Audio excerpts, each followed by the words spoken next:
Welcome to this explainer. Today, we're doing something absolutely radical. We are going to strip away literally nearly 2,000 years of assumptions, cultural baggage, and, those wild Hollywood tropes that treat the book of Revelation like some terrifying sci-fi script. Instead, we're going to step out of our modern shoes, slip right into the sandals of a first-century audience, and decode what this incredible text actually meant to the people who first received it. Trust me, it's a fascinating journey. Okay, let's dive into this.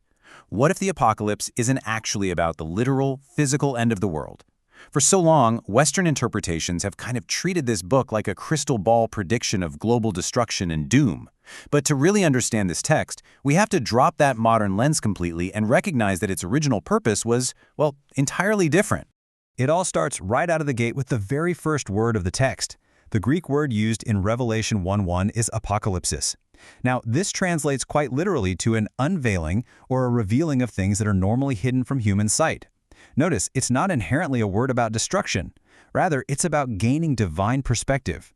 For its original readers, this text was actually a highly coded survival message. It was meant to unveil God's perspective on human history, offering a real lifeline of hope and clarity during a time of extreme darkness. So here's our roadmap for the explainer today to uncover this deeply Jewish meaning. First, we'll redefine the apocalypse. Second, we'll dive into the first-century crisis. Third, we're going to decode the hierarchy of transmission. Fourth, we'll uncover the true nature of prophecy. And finally, we'll look at the ultimate call to the servants. Number 1, redefining the apocalypse. Let's look at how this was basically a coded message. To read this book accurately, we've got to recognize it as first-century Jewish apocalyptic literature.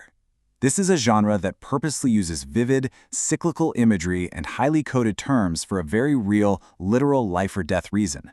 Think about it. The authors were living under a brutal, oppressive regime.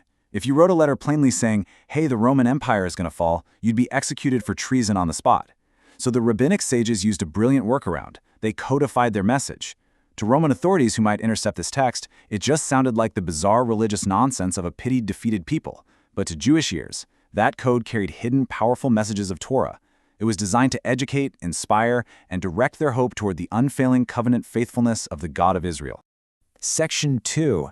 The First-Century Crisis. This is where the existential dread really sets in. To understand why this coded lifeline was so desperately needed, we have to drop right into the sheer existential dread of the first century. The Roman legions had just crushed a Jewish rebellion, entirely destroying Jerusalem and the Second Temple in 70 CE. And this brilliantly illustrates the historical parallel the author was making. Back in 586 BCE, the Babylonians destroyed the First Temple, kicking off a horrific exile. Centuries later, in 70 CE, the Romans did the exact same thing to the Second Temple. So when Yohanan, which is the Hebrew name for John, is writing from the island of Patmos in the 90 CE, he uses Babylon as a code word for Rome.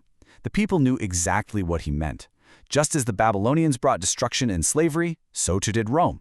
It's like history repeating itself in the worst possible way.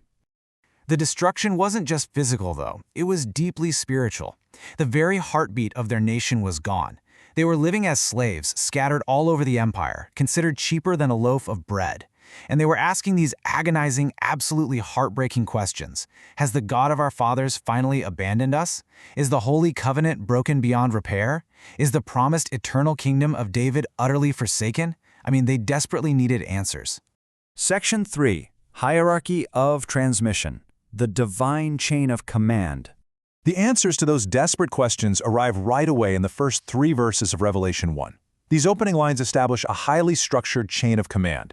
It's essentially a royal decree sent specifically to address their hopelessness. First, the revelation originates with God. God then entrusts this vision to Yeshua. Now, it's absolutely crucial to remember that Messiah or Christos isn't a last name. It's the classic Davidic title for the King of Israel. So God hands the decree to the king then sends it via an Angelos, which translates simply as a heavenly messenger. This messenger delivers it to Yohanan, the scribe, and finally, Yohanan passes it down to the Ev, the servants. This structure is a powerful reminder that Yeshua is actively ruling as the Jewish King of Israel, relaying God's heavenly decree straight to his loyal subjects on earth. And that brings us to a really fascinating Hebrew word, eved.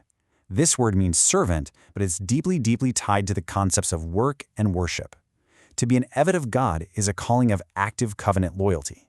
Now just imagine hearing this while you are a literal forced slave to Caesar in the Roman Empire. The text is offering this radical, highly dangerous contrast.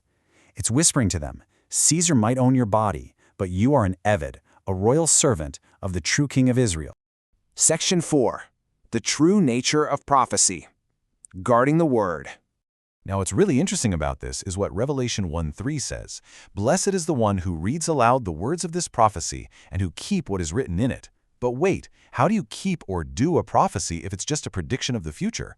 Well, we have to contrast two fundamentally different cultural understandings here.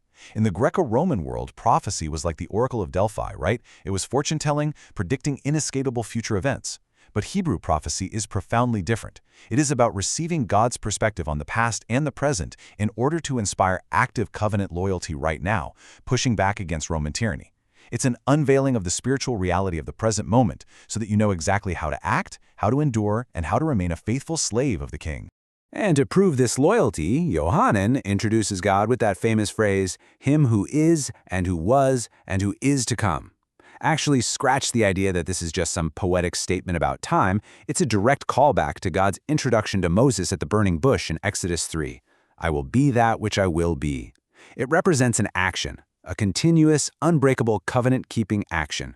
God is essentially telling these traumatized first-century readers, I am the exact same God who heard your cries in Egyptian bondage, and I hear your cries right now in Roman bondage. I am consistent. My covenant stands firm. Section 5. The Call to Servants. Let's move to and see how this builds toward internal loyalty. So, what does this all demand of those early believers? We've established that the apocalypse is a coded message of hope, passed down a divine hierarchy, reminding them of God's eternal covenant in the face of brutal oppression. The ultimate call of Revelation chapter 1 is this profound truth. True freedom is an internal choice to serve God, even when externally enslaved. The text was challenging these early believers to completely reject the idolatry of Caesar. It commanded them to maintain their internal loyalty to the God of Israel and to their king, Yeshua, despite their horrific external circumstances. They were called to be a kingdom of priests, bearing witness to the nations through their unwavering covenant loyalty. So, the crucial point is this. The apocalypse of Yohanan was never meant to paralyze its readers with fear of a distant future. No way. It was meant to empower them to live boldly in their present. It unveiled the unseen reality that God is still on his throne and the king is still ruling.